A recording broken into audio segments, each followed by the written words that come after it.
Hello, everybody, and welcome to the Horse Geeks podcast. I'm Kirsten Nelsen, and with me today is Deb Romero. The Horse Geeks podcast is where we look at horses and riders from the inside out. And so for Valentine's Day today, we thought we would talk about love and love with horses. And so I actually, the title I came up with today was Love Will Keep Us Together. Okay. Yeah. I remember that song. Yeah. So it's one of the things when we talk about loving horses and how we love our horses. I thought, love is really what it keeps pushing us to learn more, go outside of our norm. Horses have a way of pushing us into furthering our education and our learning. And it's because we love them that we keep seeking solutions for the horse we love when things are just going sideways or not working. And it's all too easy to just sell your horse, sell your problems, try to find something better. But we'll talk about that because I find people who sell their problems almost 100% of the time go out and pick a horse with the same issues. Well, that's, being in the habit, and I think what's interesting is the compare that it is a relationship. So, yeah, we don't go out and sell our spouses or. Yeah. And if there is an incompatibility and we move on for various reasons, we still have to look back at our own contributions to the like that. relationship. Right. So, what are your thoughts on Valentine's Day about like loving our horses, or how would we give our horse a Valentine? Or Wow, that's a good one. So when I think of that word love, it puts me kind of into mommy mode, like being a parent. Love isn't always about giving them what the cookie or the treat or the whatever, but I think the way I like to look at loving my horses is, am I really listening to them and paying attention to what their needs are? And I don't even know where I read it. It was probably online. Simple things, to check in and say, is my horse stressed in any way? right. Is there an environmental issue I need to look at? Is my feeding program correct for this horse? So I think I was loving, reading sorry, go somebody ahead. posted something about a Cushing's horse and, all of a sudden having problems. So that to me is, keeping them on track, keeping them as healthy as their environment and everything is possible. And then I also look at the psychological aspects of love and what that means to the horse, not for me. Yeah. Because in any relationship, like there's a book called The Five Love Languages or something like that. And the premise of the book is, how do we receive the feeling of love? Oh, Right. So all of us express love kind of in the way we would like to receive it. But that doesn't mean our partner, whether our partner is a person or a horse, is receiving what we're giving in the same way that we intended. So our expression of love might not be received as the feeling of love by our horse. right. So what does love mean to the horse? How does, that's a good one. And I want to share, I'm not a super religious person, but this quote from the Bible is something, it's my favorite quote from the Bible. And when I'm out there actually working with horses, this quote has stuck in my mind for years. And I'll just share it with everybody. It's 1 Corinthians 13, 4-8. So love is patient, love is kind. It does not envy. It does not boast. It is not proud. It does not dishonor others. It is not self-seeking. It is not easily angered. It keeps no record of wrongs. Love does not delight in evil, but rejoices with the truth. Love always protects, always trusts, always hopes, always perseveres. Love never fails. So that to me is a super practical way that I think of love, especially when I'm working with horses. I was a, type A, ambitious rider, highly impatient. What did I get? I go out and choose hot-blooded horses, right? So it's like the double impatience, right? And love is patient, love is kind, just always stuck in my mind. And it's something I hear from riders all the time, that they struggle with patience, Wow. Yeah. right? Um, Or when we're using massive amounts of leverage and gadgets and force, could we call that kind? Are the methods more, are any methods okay to get to this theoretical ideal that ultimately might be good for the horse? So are we justifying the methods of using leverage to get to a theoretical ideal frame for the horse that ultimately we believe is good for them? But in the process, are we getting there with kindness, or are we getting there through coercion? that's a good point. So love is Yeah. patient, love is kind. Like it just resonated with me as something to think about when I'm interacting with horses. And the rest of the quote sort of tells you what it's not, but that love always protects, always trusts, always hopes, and always perseveres. I go, those are kind of the qualities that we have to develop as individuals to work with horses. And they push those very buttons in us. So to put those words to love, I think it's more of a, rather than a romantic love, it's what you're talking about, kind of a parental love Mhm. or a compassion. Compassion is also love in a more general way. And I think love is patient and love is kind. Like that to me is where the rubber meets the road when I'm communicating with a horse. Can I be patient? Can I be kind? Because that's love that I would like to receive. And I know horses would like, they can receive that as love when we're patient and kind. Yeah. And I'm really thinking about that when you said a lot of riders that you come in contact with have a, they get impatient. I would say across the board, that's one of the things I hear from riders all the time is they struggle with being patient. So when we have an agenda or ambition, Ah, especially if we want to compete, it's yes. very easy to lose our patience. Yeah, and then it just goes back to, are we, especially in that mode, are we doing it for the love of the horse, or is it for us? Right. Yeah. So Right. that's a maybe that's the inner mix up with the riders on what patience is, because we have an expectation And a and that time frame. expectation doesn't get met in what we think is an appropriate time. Right.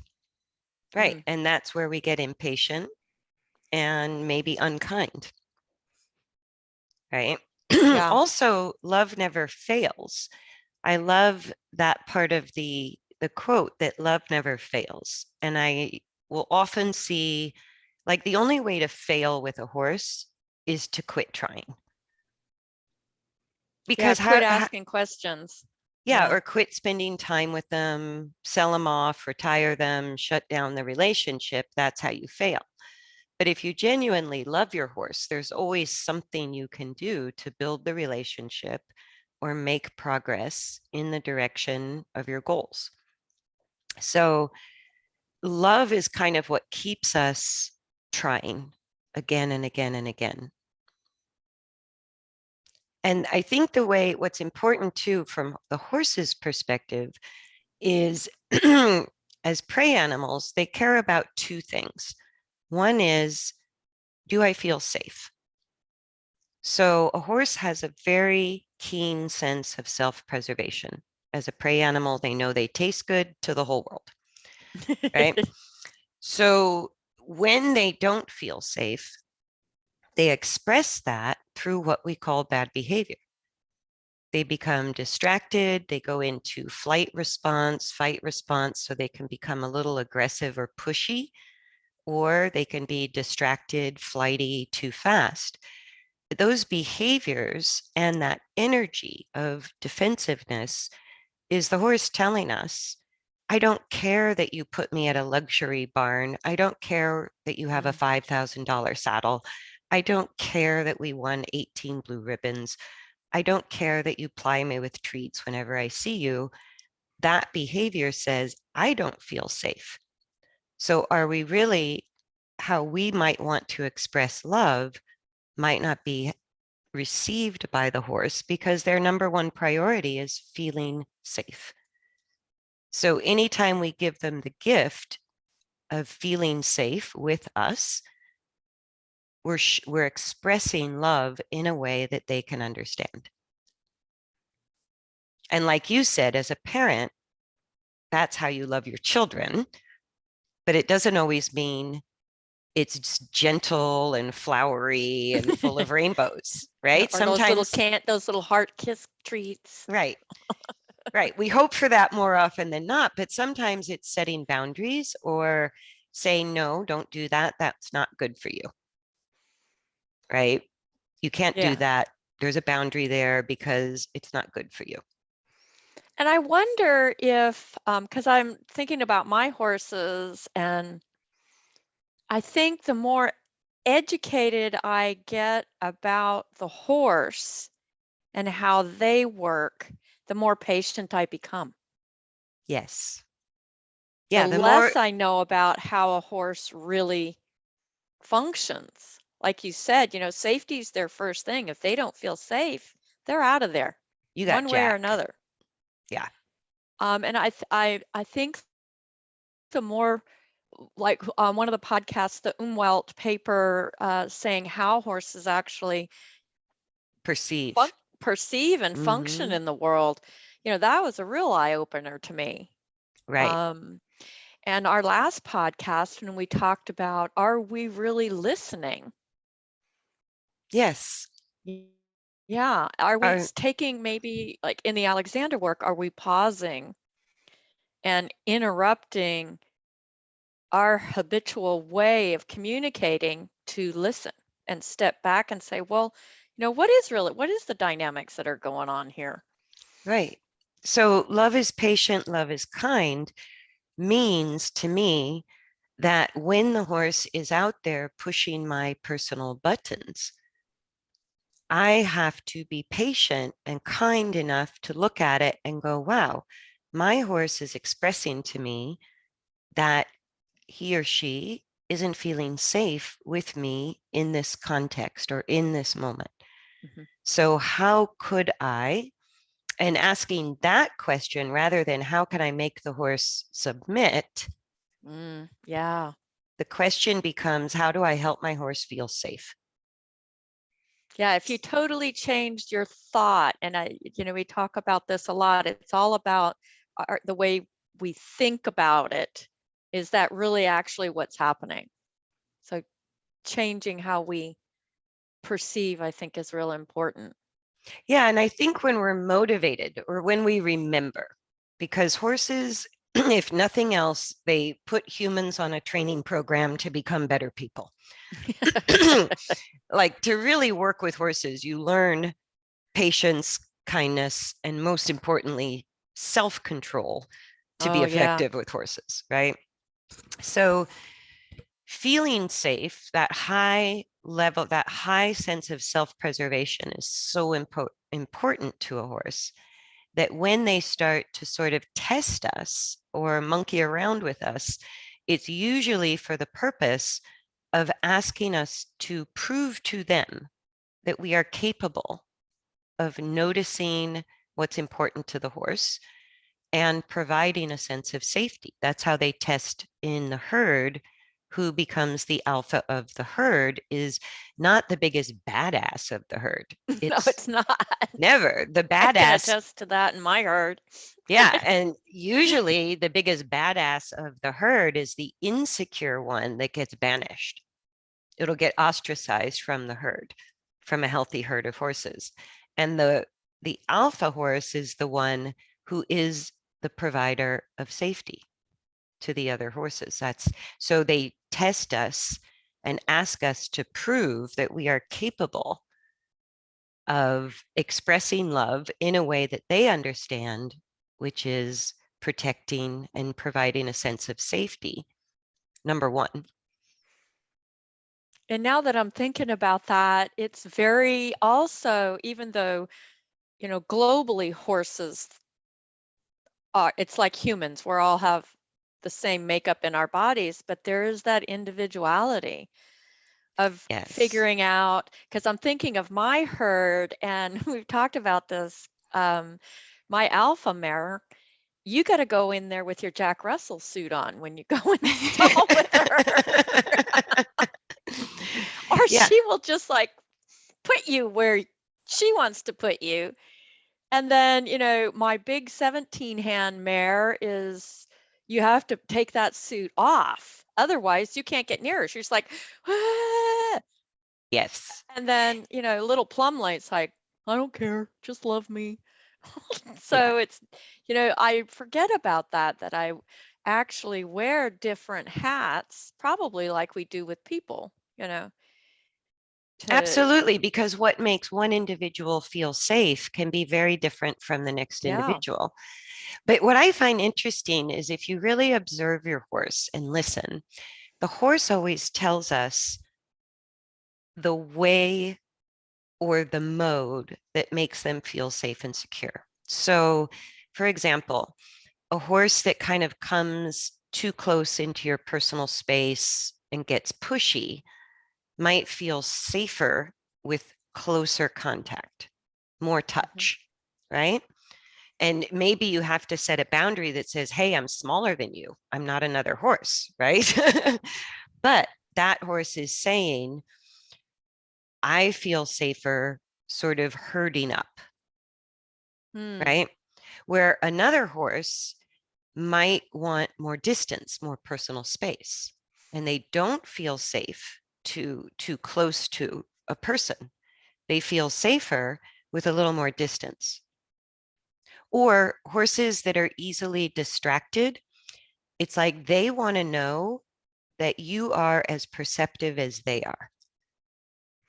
So, for example, if we allow the horse to remain distracted and we don't say, hey, could you like come back and focus on me?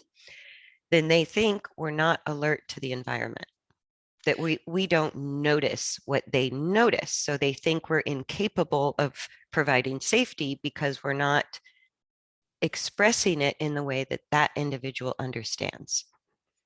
That's really interesting because I joined this new equestrian seniors group on Facebook, and they're mostly trail riders, and I'm completely amazed at how many of them are supposedly going on these wonderful trail rides, and they're getting bucked off. Or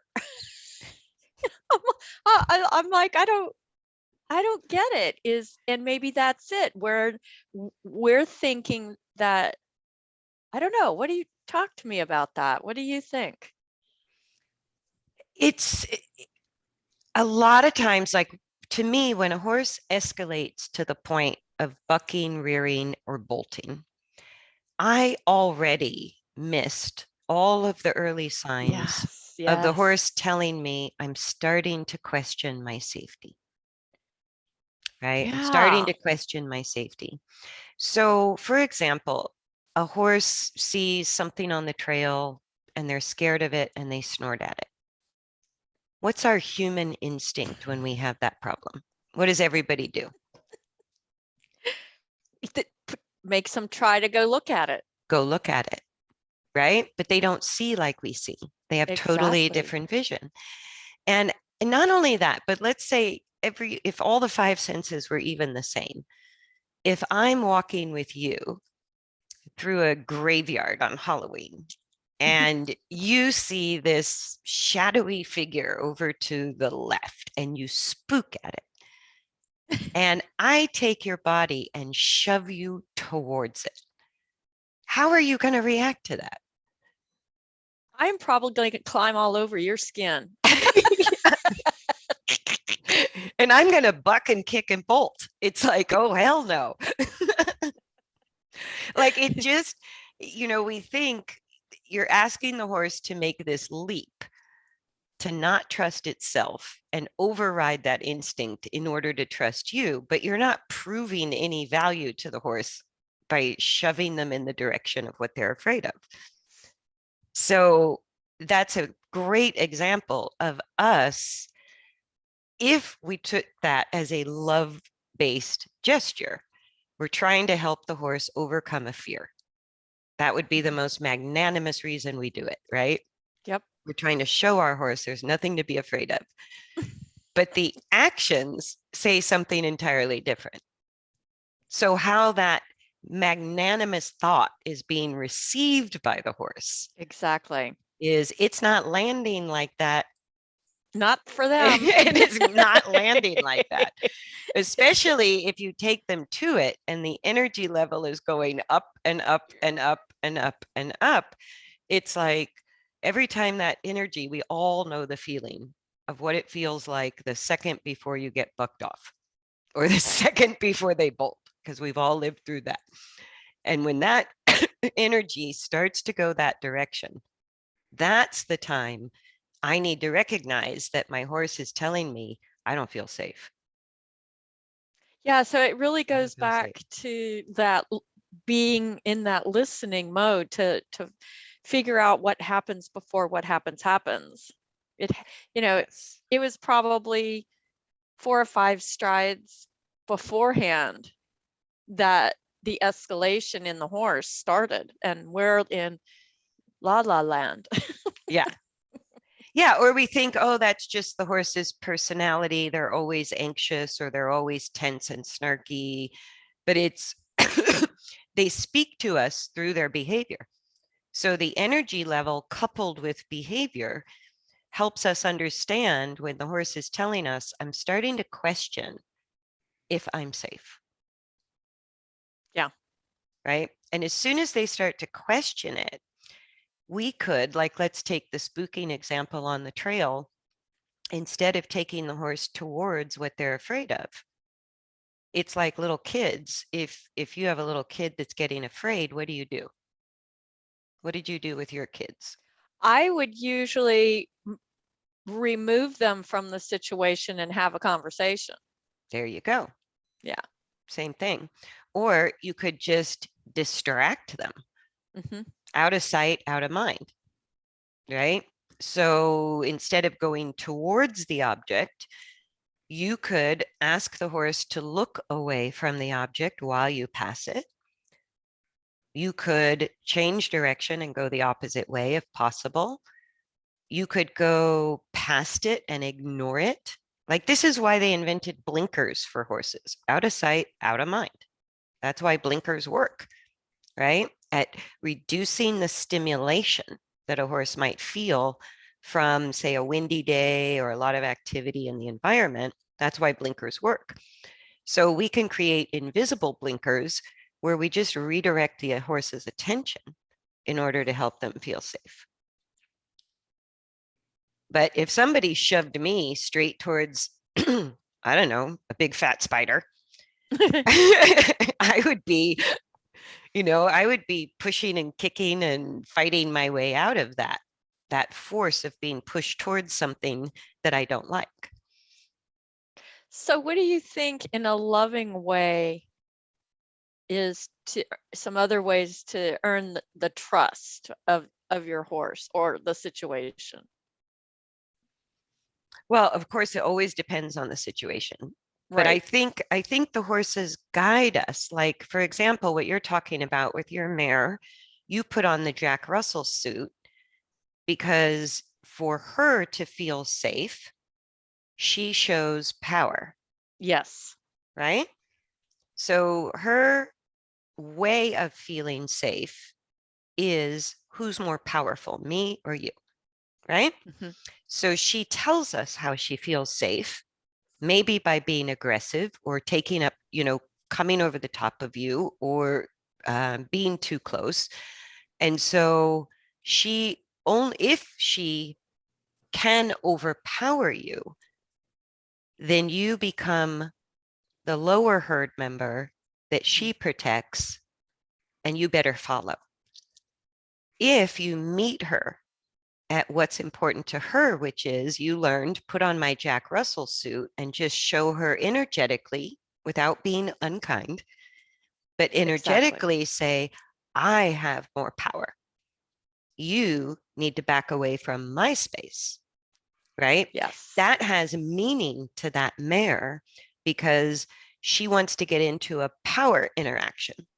She does. And So, that is where she has taught me more about patience than my other two, because she does, like she pushes those buttons, mhm. and I She, have to be very clear in myself, well, okay, she's pushing those buttons again. Where am I going with that? yeah. And How am I horses, internalizing it? so the power game she's playing is sort of who controls the real estate, right? Yes. Who takes over the space? And that's a power game between horses. So those kind of horses, it's a fight, defensive, fear-based behavior, Mhm. right? So they use this power play to test to see if you're worthy. Are you the better horse and capable of providing protection and safety? So what humans tend to do is match aggression with aggression, fight with fight. And they go, bring it, because I'm really good No at this. kidding. They're like, they tempt us into the argument because that's how they feel safer. That's how they express their ability to provide safety to the herd. So if we match it fight for fight, they're usually better than us and they're bigger. So it's a dangerous game to play with a horse. But energetically, what you're describing, you put on your Jack Russell suit and energetically you play the who controls the real estate game, right? So instead of Yes. backing away from her, you ask her to back away from you, right? So kind of holding your ground without being unkind. There's no reason to be Right. And unkind. and I think what you said, it's really important, is it's an energetic thing. Absolutely. It's not necessarily a physical thing. And I think that's real important. What kind of energy, thoughts are we bringing to the table every time we get near our horses? Yeah. Because if we go into fight, flight, or defensive mode ourselves, predator and prey don't get along. It's not going to work. We have completely different instincts and psychologies. So, what you're describing is your Jack Russell suit says, I'm coming in as the Jack Russell, the small one, right? And I'm going to just play this space game. I'm going to pay attention I'm going to pay attention. to who controls the real estate. And when you notice and you do control your real estate, I bet she relaxes Yeah. And because you prove to her that in a way she understands that's meaningful to her as an individual. You proved you know the game and you're better at it than she is. And you didn't fight with her. You just said, this is how shit's going to roll. this is it. This is how we talk. Yeah. And so that you benevolently said, not going to happen. I control my own space. And that had meaning to her. That proved in her mind that you are a capable provider of safety because you noticed what was important to her as an individual. That's love to me. That is Yes. kind and that is patient. And a lot of times we might have to like curb our own. It's interesting because as women, we link corrections or boundaries or standing up for ourselves with anger or a high. Force, some sort of a that's interesting. Women tend to have That to lose it before they just have clear boundaries. Like we have to get emotional sometimes before we make a correction.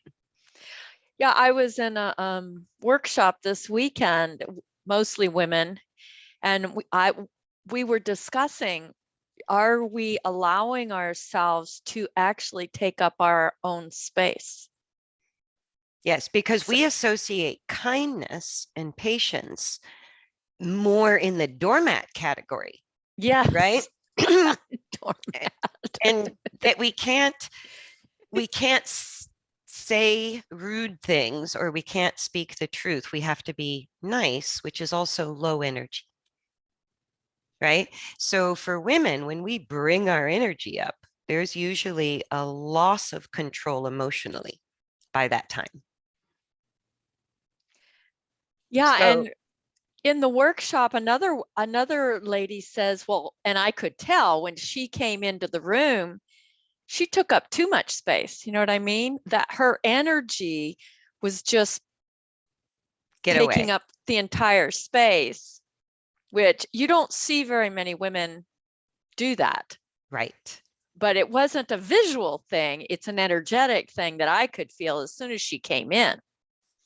No, and for women working with especially difficult or aggressive horses, one of the things that helped me a lot that I teach is, can you, when you have to make a firm correction with a horse for the sake of safety, or like you're describing, put on your Jack Russell suit and make yourself bigger, can you do it with a smile on your face?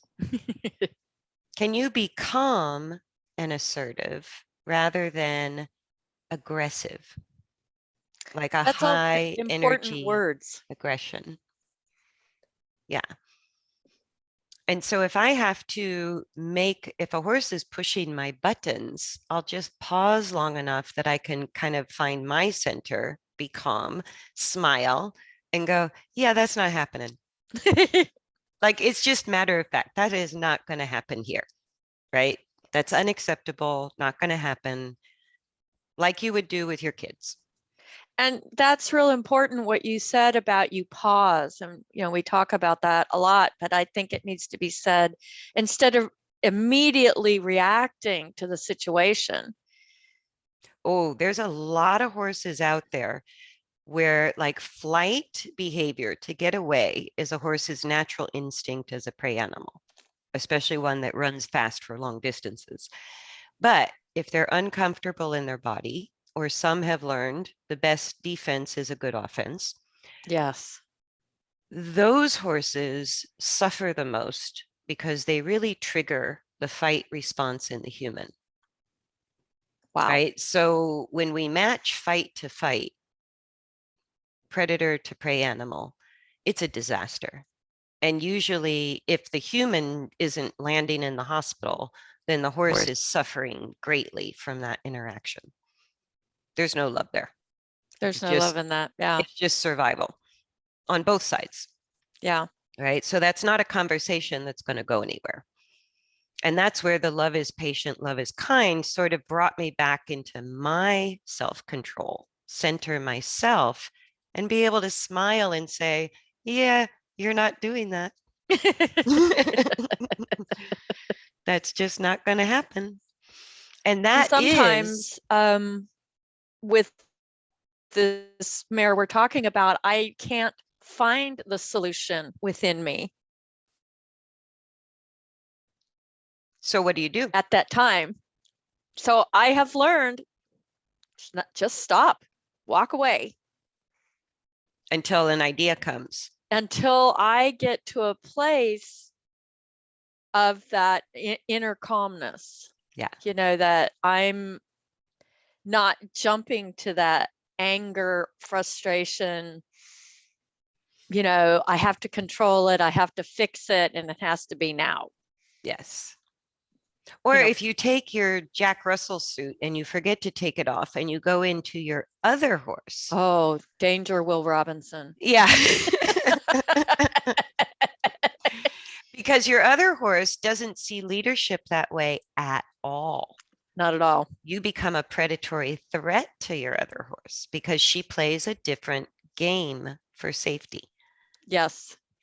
Right. So with your other horse, when you take your Jack Russell suit off, how do you think your other horse senses your provider of comfort status? How does your other horse decide that you can provide safety?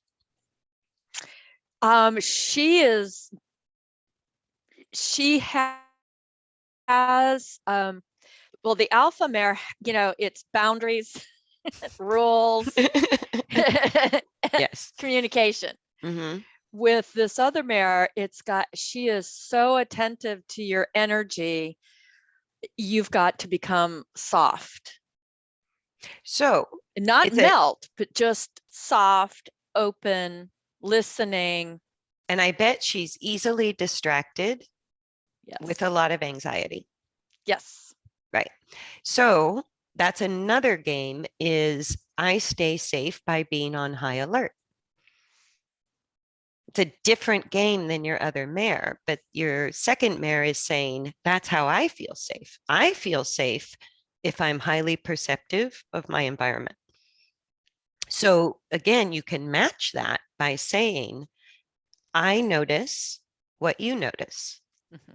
Right. So, in other words, she's a classic example that if you tried to push her towards something she's afraid of, she thinks you're an idiot and she's going to take you out on her way to safety. She's out of there. Yeah. But if you redirect that busy mind and with calm energy, so you say, I feel safe and I notice everything in the environment too. I notice when your ear flicks this way. And you've got to be on top of her. Everything because she's highly perceptive. Yeah. So when you show her, like say she flicks an ear or shifts her energy, and you use an aid on the ground or riding to redirect her back to your calm energy, what you're telling her in that redirection is, I see it. I noticed. I gotcha. But don't worry about it. Exactly. Come back to my calmness, right? That shows her love because you're saying, I understand you're highly perceptive and so am I. And I can lead you to calmness by keeping your mental focus here, here, here, here. Yeah, and that's interesting because with her, it's repeating a calming thing that we've done before that brings her back. Yeah, repetition is her best friend. Repetition is her best friend. Whereas the alpha mare is, I just feel like she's looking up at me going, really? Again? Yeah, yeah, exactly. Really, human? Yeah. Yes. I'm like, I'm trying. Yes. No, and my Arabian mare is one of the most clever horses. Like she really uses her brain. So she's like Houdini. She uses her nose like an opposable thumb and she can get out of anything, open latches, open gates, take down fencing, go over, under, or through whatever's in her way. And until I learned to be a very creative rider, if I go out and ride her or work her in a way that's repetitive, which helps your mare, my mare is like, are we done yet? This is so boring. Right. And she was the horse that I taught a lot of tricks. She loved learning tricks because she had such a busy mind. And then she got bored with the tricks because they're like, yeah, done. Right. So really going into creatively working with her mechanical coordination, getting deep into balance issues and spinal functions. That's where she finally started to go, you might not be as dumb as you look. Right? She thinks all humans are slightly inferior to horses. Well, what do you think about like Plumley? I mean, he's the typical, I'll do whatever you want to please you. And I see those horses, they're kind of the hardest ones to keep your head on straight. You know what I mean? I think, and this Because happens. they It, love you so much outwardly. mhm. Yeah, speak to that because those are the horses that usually end up getting hurt. Yes, they've learned that the best strategy to feel safe is keep the human happy, Yes. right? So it's a safety mechanism that if I do what my human wants, because you tend, like a lot of people, the first thought of training is still primarily obedience, Right. submission, right? So a lot of horses learn that strategy, and we could say they love us, but really they're protecting themselves from us. Wow. And I find they just don't express their opinion very, very much as a strategy to remain safe. It's sort of like, and we even call it breaking horses, breaking their I spirit. know. I hate that. I do too. Like those words make me want to vomit. Me Same too. with obedience and submission. I go, there's no relationship in that. That's a There's good no point. there's no respect for the spirit of the horse or the thing that drew us to horses as little girls. Like that magic is gone when you start thinking of training for obedience and submission. You will never have that magic. You will never share a mutually beneficial relationship with a horse. And so it's like horses that we get that have been trained to be obedient and submissive, I find it takes a little while for them to wake up. Like I have to be very careful making corrections for things they do wrong because I want them to explore. I want them to experiment. I want them to have an opinion again. That is so important because yeah, he was just all, am I doing it right? Am I doing it right? And when you allow him, he's just now, I've had him 5 years. A lot, he's finally getting comfortable expressing himself. And I've had horses that were so shut down that in the path of saying, sure, you can make that choice. Sure, you can make that choice, not correcting them for different spontaneous choices they make. Some of them will come out. It's like opening Pandora's box. I mean, you'll get everything when they first wake up. It's like you'll get fight, flight, aggression. It just won't be the same horse because when they're so shut down, they go, I'm not allowed to express my opinion. I am to be seen and not heard. Yes. Right. And so once you say, no, it's okay, you can express your opinion. I won't make trouble for you when you do that. Then boy, howdy, do you start to get some opinions and some expressions. And it doesn't last forever, but it's like they go, really? And they go a bit crazy. Yeah, Plumley did that. You'd put him on a lunge line and he began to run frantically. Yeah, And because you're then not he'd go telling him like, what to do. wait a minute, I need to calm myself down. Yes. I'm going to kill myself here. And I'm like, yeah, dude, you are. Yes. Yeah. And sometimes that's hard to watch. It is. It's very difficult when they get that panic frantic, when they're in a controlled situation, but not controlling themselves, or maybe never been allowed to control themselves. Exactly. They've never had the responsibility of self control. They've Yeah. always been pushed forward or held back or always directed. You have no self carriage in that relationship. You will never have self carriage in the horse because there's no human on the planet that can balance a horse better than a horse can balance itself. It's an internal, complex coordination to balance. So when we think we can do a better job than the horse, We screw it up and we tell them it's not okay to have an opinion, Oh, yeah. right? So then they just go, as a survival mechanism, I'm going to have fewer and fewer opinions. And all of these things I'm describing, people do too. Oh, yeah. I was just thinking the same thing. Yeah. We do it to our children. So of course we do it to our horses. It's like, It's everywhere. We do it. it, Habits are everywhere. yeah. Yeah. But if you really truly want a relationship, you ultimately figure out as a parent that you don't really control your children. And you ultimately find out in a marriage that you really don't control your spouse, no matter how hard you try. Or And try to mold them into what makes you comfortable. yeah, that usually backfires Yeah. big time. Right. And the same is true with a relationship with a horse. We think we would be happy if they would just do what we want. Right. We would be Mm, bored. And that's how some horses really get shut down. And after they're allowed to express a choice or an opinion without being punished for it or overly corrected, that's when they also become curious about, how do I find my sense of safety, particularly with my rider? Or they explore the use of their body in order to find mechanical improvements in the coordination. They have to discover those. So they have to be free to make choices and think for themselves to actually find that coordination of balance with a rider. So it's just yeah. like, I think we said last time too, the coordination of learning to ride a bike. Every human can do it, but it's a learned skill, Right. right?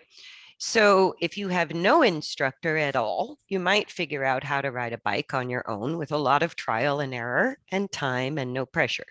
You may figure it out.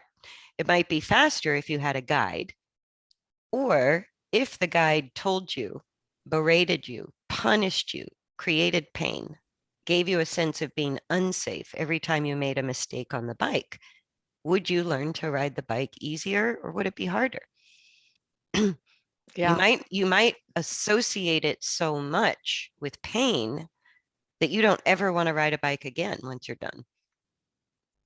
And Yeah. those are the horses that won't stand still at the mounting block. They're like, oh no, I'm kind of like, this is not working for me. And wow, that is such a big subject.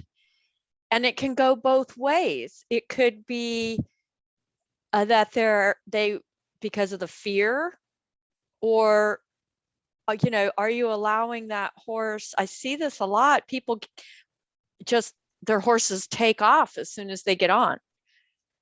Yeah. So that to me is, we need to go back to the mounting block. If we Yeah. don't have that in a Yes. loving, kind, respectful relationship Yes. of each other, it's not going to get pretty out when you get out there in the field. It's just not. No, and the expressions of defensive behavior, which is the body going into the sympathetic nervous system of survival, it's a systemic change through the whole body affecting all autonomic functions. So it's not a small deal. And we recognize it with the energy of defensiveness, whether it's human or horse. We can sense that energy. And through the behaviors that are associated with fight or flight or freeze, like a deer in the headlights, right? Those are Yes. all fear-based behaviors when coupled with escalating energy. Even a horse that attacks us is screaming, I don't feel safe. It's a fear-based behavior, is what we have to understand in order to be patient with it. It's not, let's fight, right? It's a defensive strategy for survival. So the way we express love is to help them out of the defensiveness, the lack of safety, help them shift into the parasympathetic nervous system. There's a gazillion ways to do that, and each horse guides us as to what's meaningful to them. So when we express love, love has to land as having meaning to the one receiving it. Perfect. right? Yes. And I go, the number one thing we can all work on, because it's an ever changing, it's also context sensitive, environment sensitive, weather sensitive, whether our horse feels safe, right? But everything we lump into the category that we call behavioral problems in the horse is usually the horse just expressing to us or having shut down because they haven't been allowed expression. I don't feel safe with you right now. And that's it. That's it in a nutshell. And that's important right now. And it can change Yes. very quickly. Oh, and even things where we blame horses for being barn sour, buddy sour, blah, blah, blah, rushing home after the trail ride. All of that is the horse saying, I need to get to my buddy, to the barn, back to this, To the back to safe that, place. because it's my safe place. You are not my safety. Over there is where my safety is. And And that so that is key. that's an unhealthy relationship. Where'd the love go? Where'd the love go? Right. So I think we'll wrap it up for today. It's getting a little long, but I'm going to reread 1 Corinthians 13, 4 through 8. And I would just encourage you guys on Valentine's Day to show your horse a little bit of love in the way that's meaningful to the horse, which is number 1, helping them feel safe. Number 2, helping them feel comfortable within the work and with you up on their back or in the cart. So just take this out for Valentine's Day. Love is patient. Love is kind. It does not envy. It does not boast. It is not proud. It does not dishonor others. It is not self-serving. It is not easily angered. It keeps no record of wrongs. Love does not delight in evil, but rejoices with the truth. It always protects, always trusts, always hopes, always preserves. Love never fails. And when I really think about that whole quote, I go, that's what horses give us all the time. Horses have every single quality that's described in that biblical passage. Mhm. That's just who they are. So we can learn a lot by looking at how horses don't hold on to past wrongs, not self-serving. Some are easily angered, you could say that, but that's a defensive thing. But if nothing else, love is patient, love is kind, I think is something for all of us as horse owners and riders, is something we can carry with us on every ride. And especially when we come to that little bit of head butting or button pushing or struggle, that we start centering ourselves with the thought, love is patient, love is kind. Yes. So happy Valentine's Day. Happy Valentine's Day, everybody. Yes. Thanks for joining us. Please like, subscribe, blah, blah, blah, make comments, and we'll see you next time on the Horse Geeks podcast. Be kind.